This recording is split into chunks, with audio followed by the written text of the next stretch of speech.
یہ جامع ترمذی شریف کی حدیث ہے۔ حدیث تھوڑی سی لمبی ہے، میں کوشش کرتا ہوں بغیر عبارت کے آپ کو اس کا مفہوم بتا دیتا ہوں۔ حضرت ابو سعید خدری رضی اللہ تعالیٰ عنہ راوی ہیں، فرماتے ہیں ایک دن ہم نے عصر کی نماز رسول اکرم صلی اللہ علیہ وسلم کے ساتھ پڑھی۔ عصر کی نماز کے فوراً بعد تاجدار کائنات صلی اللہ تعالیٰ علیہ وسلم کھڑے ہو گئے، آپ نے خطبہ دیا۔ تو آپ نے جب خطبہ شروع کیا تو پہلے دن سے لے کر قیامت کے قیامت تک کی ساری خبریں سرکار نے فردر دی، بتا دیا کیا ہو چکا ہے، کیا ہو رہا ہے، کیا آگے ہونے والا ہے، قیامت کیسے آئے گی، کیا علامات ہوں گی، کیا معاملات ہوں گے، بعد قیامت کیا ہوگا، ساری ہسٹری سرکار نے بتا دی۔ جب یہ ہسٹری بتا دی تو اس کے بعد نبی اکرم صلی اللہ علیہ وسلم نے، ابو سعید خدری فرماتے پھر وہ ہم نے سب نے سن لی، جنہوں نے یاد رکھا تو یاد رکھا، جس کو بھول گئی تو وہ بھول گئی۔ آگے فرماتے ہیں سرکار نے فرمایا قال ان الدنیا حلوۃ حضرۃ، لوگوں یاد رکھو دنیا بڑی میٹھی ہے اور بڑی سرسبز ہے۔ جب انسان ایک بار چکھ لیتا ہے تو پھر اس کو جی کرتا ہے بس میں دنیا ہی چکھتا رہوں۔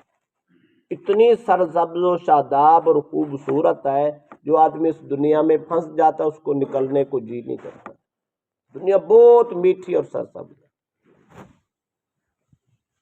فرمایا وَإِنَّ اللَّهَ مُسْتَخْلِفُكُمْ فِيهَا فَنَاظِرٌ كَيْفَ تَعْمَلُونَ، سرکار نے فرمایا اللہ پاک یہ دنیا کی حکمرانی تمہیں دینا چاہتا ہے، اور اللہ دیکھنا بھی چاہتا ہے جب میں اس قوم کو حکمرانی دے دوں تو یہ عمل کیسے کریں گے، حکمرانی کے بل بوتے پہ یا حکمرانی کی جو خماری ہوتی ہے اس میں پھنس جائیں گے یا مجھے پھر بھی یاد کریں گے۔ تو گویا سرکار نے پہلے بتا دیا اے میرے غلاموں، اگر تمہیں سلطنت مل جائے، حکومت مل جائے، تمہیں پاور مل جائے تو اس کا یہ مطلب نہیں ہے تم خدا کو بھول جاؤ، نہیں۔ جس طرح آج تم خدا کے نظر میں ہو اور تم ہر وقت سوچتے ہو کہ ہمارا رب ہمیں دیکھ رہا ہے، جب تم حکمران بن جاؤ پھر بھی اسی نظریے سے وقت گزارنا ہے، اللہ کی یاد ایسے ہی جاری رکھنی ہے۔ آگے فرمایا الا واتقوا الدنیا، او دنیا سے بچو، واتقوا النساء، عورتوں سے بھی بچو، دنیا بھی فتنہ ہے، عورت بھی فتنہ ہے۔ یہ دونوں چیزیں جس کو مل چکی ہیں وہ ذلیل و خوار۔ دنیا کے پیچھے جانے والا بھی آج تک کامیاب نظر نہیں آیا، عورتوں کے پیچھے جانے والا ایمان بھی گنوا بیٹھا، عزت بھی گنوا بیٹھا۔ سرکار نے فرمایا دنیا سے بھی بچو، عورتوں سے بھی بچو۔ اس کے بعد سرکار نے فرمایا یاد رکھ لو ان لکل غادر لواء یوم القیامت بقدر غدرتہ فی الدنیا، سرکار نے فرمایا جو آدمی دنیا میں جتنا غدار ہوگا، دھوکہ باز ہوگا، قیامت کے دن اس کے دھوکے کے مطابق اس کے ساتھ ایک جھنڈا گاڑ دیا جائے۔ ہر بندہ جتنا دنیا میں دھوکہ کر کے گیا ہے، دغا بازی کر کے گیا ہے، اس کی مقدار کے مطابق اس کے ساتھ جھنڈا لگا ہوگا۔ قیامت کے دن ساری دنیا دیکھے گی کہ یہ اتنا بڑا غدار تھا۔ اگر فرمایا وما غدر اکبر من غدر امیر الامت یغدر لواءہ عند است، سرکار نے فرمایا قوم کا لیڈر، عوام کا حکمران، امیر وقت، بادشاہ زمانہ، عوام کے حقوق ادا نہ کر کے جتنی یہ غداری کرتا ہے کوئی نہیں کرتا۔ سرکار نے فرمایا اس کی پخانے کی جگہ کے قریب بڑا جھنڈا لگا دیا۔ تو جتنی ذمہ داری بڑی ہوتی ہے اتنا انسان کو سوچنا بھی زیادہ چاہیے۔ اگر قوم کا لیڈر ہو، قوم کے حقوق کی پاسداری نہیں کرتا، قوم کا خیال نہیں کرتا، اپنی جیبوں پر اور اپنے معاملات پہ پڑا رہتا ہے، تو اس آدمی کو قیامت کے دن بہت بڑا جھنڈا پخانے کی جگہ پہ لگا کے گاڑ کے بتا دیا جائے گا یہ زمانے کا بہت بڑا غدار تھا۔ ہم نے تو اس کو ذمہ داری دی تھی، سید القوم خادمہم، قوم کا جو سردار ہوتا ہے در حقیقت وہ خدمتگار ہوتا ہے۔ ہم نے سمجھا ہے کہ ہم لیڈر ہو گئے، بڑے ہو گئے تو ساری قوم ہماری خدمت کرے۔ قوم کا کام نہیں ہے لیڈر کی خدمت کرنا، قوم کا کام ہے لیڈر بنا دینا۔ لیڈر کا فرض بنتا ہے وہ اپنے قوم کی خدمت کرے، دراصل غلام ہوتا ہے، نوکر ہوتا ہے اپنی قوم کا۔ ہم نے یہ سارے اپنے ذمہ داریاں اتار کے قوم کے پر ڈال دیں، اور ہم نے کرپشن کر کے اپنی مار لوٹ کر کے معاملات خراب کر کے ذلیل کر دیا۔ قیامت کے دن بہت بڑا جھنڈا ذلت کا حکمرانوں کے پیچھے لگا ہو، منہ چھپانے کے قابل نہیں ہو۔ آگے پھر قال اللہ یمنا ان احدم منکم ہیبت الناس ان یقول بحق اذا علم۔ سرکار نے فرمایا تمہیں دنیا میں کسی آدمی کی ہیبت، کسی آدمی کا روب، دہشت تمہیں حق بات کہنے سے نہ روکے۔ سرکار نے فرمایا تمہارے سامنے کتنا بڑا جرأت مند آدمی کیوں نہ کھڑا ہو، طاقتور پاور والا کھڑا ہو، لیکن بات حق ہے، تم جانتے ہو کہ بات سچی ہے، تو منہ پہ کہہ دینا یہ تمہارے ایمان کی علامت۔ سرکار نے تنبیہاً کہا تمہیں ایسے موقع پہ بھی حق کہنے سے کوئی چیز روکے نہ۔ دوسری بات کا الفاظ یہ ہے، حضرت ابو سعید خدری رضی اللہ تعالیٰ عنہ جس کے راوی ہیں، جب سرکار نے فرمایا تمہیں کوئی کسی کی ہیبت روکے نہ، رو پڑے، زارو قطار روئے۔ کہنے لگے یا رسول اللہ ہم دیکھتے ہیں، جاتے جاتے گناہ ہوتے دیکھتے ہیں، پر جب بندہ دیکھتے ہیں تو ہمیں اس کی ہیبت طاری ہو جاتی ہے، ہم اس کو کلمت الحق کہہ نہیں سکتے۔ یہ زمانہ آج نہیں ہے، یہ شروع سے ایسے آ رہا ہے۔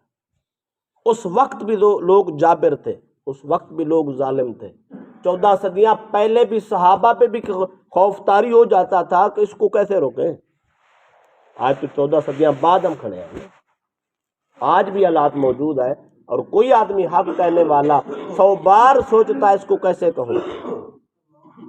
برائی کو روکنے والا آدمی مجبور ہو جاتا ہے کہ اس ظالم کے گلے میں رسا کیسے ڈالو، کیسے اس کو منع کروں، برائی کو کیسے روکوں، مجبور ہو جاتا ہے۔ سرکار نے فرمایا یاد رکھنا بندے کی ہیبت تم پہ طاری ہو جائے اور تم حق کہنا چھوڑ دو، ایسا نہیں کرنا، ہیبت خدا کی مد نظر ہو، جتنا بڑا جابر و گریبان پکڑ کے منہ پہ اس کو کہہ دو اللہ تمہاری مدد کر۔ اور یہ حقیقت بات ہے، کبھی ظالم کا سامنا کر کے دیکھو، ظالم کو اپنی اوقات نظر آ جاتی ہے، جس کو اوقات نظر آ جائے تو سامنا کرنے والا کامیاب ہو جاتا۔ ہم نے آج تک کسی کو اوقات دکھائی نہیں، ہر آدمی پیچھے پھر پیچھے پھر پیچھے، کوئی کسی کو کہنے کے لیے تیار نہیں، وہ سمجھتا شاید میرے سامنے کوئی آ ہی نہیں سکتا۔ بھائی رب سب سے بڑا طاقت ہے، اور رب کی مدد ہمیشہ ہمیشہ حق کہنے والے کے ساتھ ہوتی ہے، اور اللہ اس کو حقیقی روب عطا کر دیتا ہے، ایمانی قوت عطا کر دیتا ہے۔ جتنا بڑا جابر ہو وہ بھی 1000 بار سوچتا ہے جو میرے سامنے آ گیا ہے اس کے پیچھے بھی تو کوئی آئے نا، اس نے کیوں بولا ہے، وہ بھی اس کی جاسوسی میں پڑا ہوتا ہے، اس کے پیچھے کون ہے، اس کے پیچھے کون ہے، آخر پتہ چلتا ہے اس کے پیچھے تو ایک خدا۔ جب ظالم کے ذہن میں یہ بات آ جاتی ہے، ظالم کا ہاتھ بند ہو جاتا ہے، ظلم رک جاتا ہے۔ اس کا مطلب یہ ہے انسان کو حق کہنے سے باز نہیں رہنا چاہیے، حق کہہ دینا چاہیے، مدد خدا کرتا ہے۔ آگے سرکار دو عالم صلی اللہ علیہ وسلم نے فرمایا الا ان بنی آدم خلقوا علی طبقات شتیٰ۔ سرکار نے فرمایا انسان اللہ پاک نے پیدا کیے ان کے کئی طبقات ہیں، ان میں سے ایک تو وہ طبقہ ہے کہ من یولد مؤمنا ویحیا مؤمنا ویموت مؤمنا، پیدا بھی مومن ہوا، زندگی بھی مومنوں کی گزاری، موت بھی ایمان پہ رہی۔ دوسرا طبقہ وہ ہے من یولد کافرا ویحیا کافرا ویموت کافرا، پیدا بھی کافر ہوا، زندگی بھی کفر کی گزاری، موت بھی کفر کی گزاری۔ تیسرا طبقہ فرمایا ان میں سے تیسرا طبقہ یہ ہے من یولد مؤمنا ویحیا مؤمنا ویموت کافرا، پیدا بھی مومن ہوا، مومنوں کے گھر ہوا، اور ساری زندگی ایمان کی گزارتا رہا، جب موت آئی تو خاتمہ خراب ہو گیا، کافر ہو کے مارا۔ اس لیے کہتے ہیں انما الاعمال بالخواتیم، اعمال کا دار و مدار بابا خاتمے پر ہے، خاتمہ اچھا ہو گیا تو زندگی کام آ گئی، ورنہ مسلمان کے گھر پیدا ہو، مسلمانی کی زندگی گزارے، اگر آخری ٹائم کفر کر کے مر گیا، بگڑ کے مر گیا، تو یاد رکھ لو اس کا سب کچھ برباد۔ چوتھا طبقہ فرمایا من یولد کافرا ویحییٰ کافرا ویموت مؤمنا، پیدا بھی کافر ہوا، زندگی بھی کفر کی گزاری، پر مرتے وقت خدا نے کلمہ نصیب کر وہ کامیاب ہو گئے۔ یہ بھی قسمت ہے، یہ قسمت ہے۔ ایک صحیح مسلم شریف کی حدیث ہے، ایک آدمی مسلمانوں کے ساتھ مقابلے میں لڑ رہا تھا، کفر کے پلیٹ فارم پہ تھا، ادھر سے مصطفیٰ کا گھوڑا گیا، ادھر سے اس کا گھوڑا، آمنے سامنے ہوا، قریب ہو کر کہتا ہے یا رسول اگر کلمہ پڑھ لوں تو کیا ملے گا؟ فرمایا تو کلمہ پڑھ لے، تیری بخشش کا ذمہ دار محمد۔ اس نے وہی کلمہ پڑھا، کلمہ پڑھ کے گرا، موت ہو گئی۔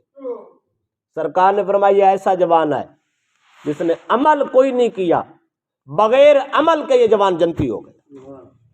ساری زندگی کفر، پیدا کفر پہ ہوا، زندگی کفر پہ گزاری، آخری لڑائی کفر پہ لڑ رہا تھا، کفر کے لیے لڑ رہا تھا، آخری لمحہ کی قسمت میں لکھا تھا کلمہ پڑھ کے مرا مسلمانوں تو جنتی ہو۔ سرکار نے فرمایا پیدا کافر ہوا، زندگی کفر کی گزاری، مرتے ٹائم ایمان کی حالت میں مر، یہ کامیاب گیا۔ یہ طبقات موجود ہیں۔ آگے سرکار نے اگلی بات فرمائی، سرکار نے پھر غضب اور غصے کا ذکر فرمایا۔ سرکار نے من یکون سریع الغضب سریع الفیء فاحداہما بالاخری، سرکار نے فرمایا کچھ لوگ ایسے ہوتے ہیں جلدی غصہ آتا ہے، جلدی اتر جاتا ہے، جذباتی ہوئے ساتھ ہی ٹھنڈے ہو۔ اگر ہمارے معاشرے میں مثال دیکھنی ہو تو اسلم ممبر صاحب کو دے، بیٹھے بیٹھے جذباتی ہو جانا، بیٹھے بیٹھے سرکار نے فرمایا یہ ایک دوسرے کے مد مقابل ہوتے ہیں، ٹھیک ہے۔ ایک اور فرمایا من یکون بطیء الغضب بدیع الفیء، سرکار میں کچھ لوگ ایسے ہوتے ہیں بڑے ٹھہر کے غصہ آتا ہے پھر ٹھہر کے جاتا ہے، بڑی ٹھنڈی طبیعت کے ہوتے ہیں، کبھی کبھی غصہ آیا، جب غصہ آیا تو پھر اترتا ہی نہیں، ان کو پسند نہیں کیا۔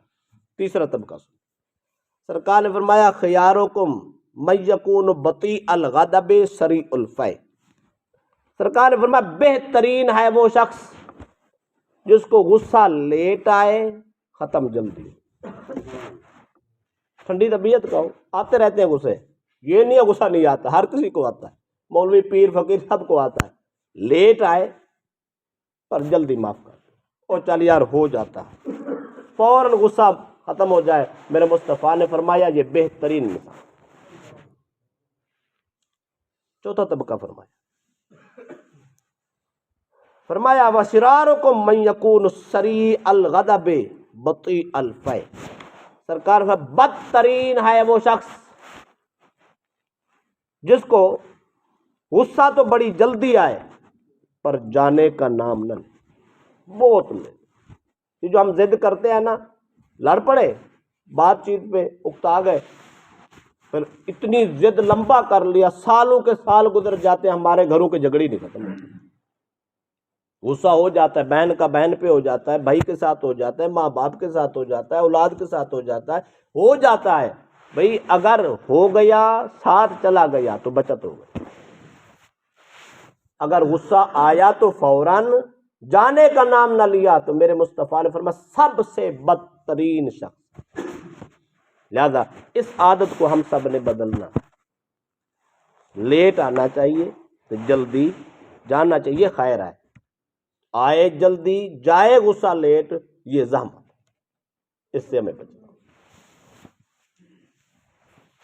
سرکار نے اگلا جملہ فرمایا، سرکار نے اتقوا الغضب فإنہ جمرۃ علی قلب آدم، سرکار نے فرمایا غصے سے بچو، یہ آگ کا انگارہ ہے جو انسان کے دل پہ رکھا ہوا، یہ آگ لگا ہی رہا ہے، دکھ ہی رہا ہے، اس نے بامبڑ مچا دی۔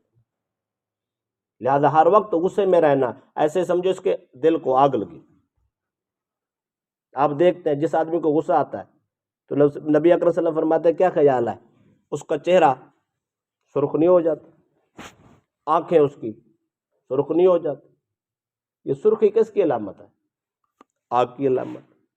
آپ لوہا آگ میں ڈال کے دیکھیں، لکڑی آگ میں ڈال کے دیکھیں، سرخ ہو جاتی ہے۔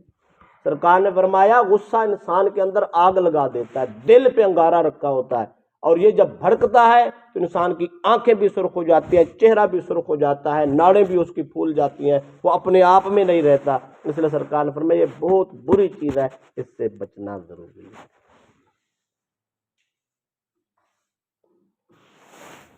آگے نبی اکرم صلی اللہ علیہ وسلم فرمایا منکم من یکون حسن القضاء واذا کان له افحش فی الطلب۔ ایک اور طبقے کا ذکر کیا۔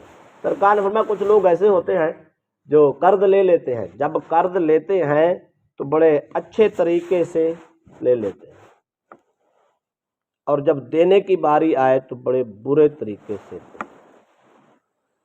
یہ بھی اچھا طریقہ ہے، قرض لے لینا چاہیے، اچھے طریقے سے لینا چاہیے، تو پھر دینا بھی تو چاہیے۔ کیونکہ ایک طبقہ ایسا ہے قرض جب لیتا ہے تو بڑے میٹھے انداز میں، تو جب دیتا ہے بڑی عجیب حالت ہوتی ہے۔ دوسرا طبقہ ایسا ہے جب لیتا ہے تو خوش ہو کے لیتا ہے، جب دیتا ہے تو بر وقت خوش ہو کے دیتا ہے۔ یہ بہترین طبقہ۔ کچھ لوگ ایسے ہوتے ہیں جب دیتے ہیں، یہ لینے والی بات تھی، اب دینے والی دیتے ہیں، جب لوگ دیتے ہیں تو خوشی سے دیتے ہیں، جب لینے کی باری آئی تو ٹوٹ کے پڑ جاتے۔ سرکار نے اس کو پسند نہیں۔ کسی غریب کو قرض دیا ہے نا، اس سے جب مانگنا جس طرح پیار سے دیا ہے اسی طرح پیار سے لے، دونوں کا بھلا ہے، دونوں کی خیر ہے، دینے والے کی نیکی بچ جاتی ہے، لینے والے کی مشکل حل ہو جاتی ہے۔ چوتھا طبقہ یہ ہے کہ وہ جب دیتا ہے تو پیار سے، جب لیتا ہے تو اتنی اس کو ذلیل کرتا ہے جس کی حد ہے۔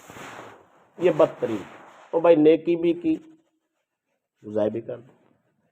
لہذا غریب کی خدمت کرنی چاہیے، مشکل وقت میں ہاتھ بٹانا چاہیے، قرض دینا چاہیے، جس وقت لینا ہے تھوڑا سا سوچ بھی لینا چاہیے۔ غریب یہ نہ ہو کہ وہ مکان بیچ کے اس کو دینا پڑے، نہیں، اگر مدد کیا ہے تو پھر اس کو ریلیف دے دو۔ سرکار نے فرمایا مقروض اگر مجبور ہے تو اس کے ساتھ رعایت کرو گے آپ کو زیادہ ثواب ہوگا۔ یہ بہترین طریقہ ہے۔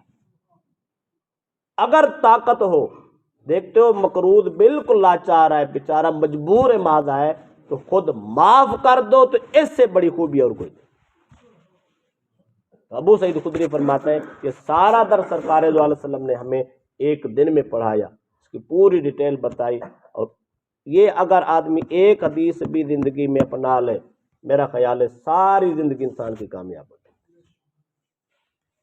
اللہ پاک ہم سب کو رسول اکرم صلی اللہ علیہ وسلم کی تعلیمات پر حقیقی عمل کی توفیق عطا فرمائے، اور ہماری زندگی میں جو خرابیاں ہیں اور کوتاہیاں ہیں اللہ پاک سب سے ہم سب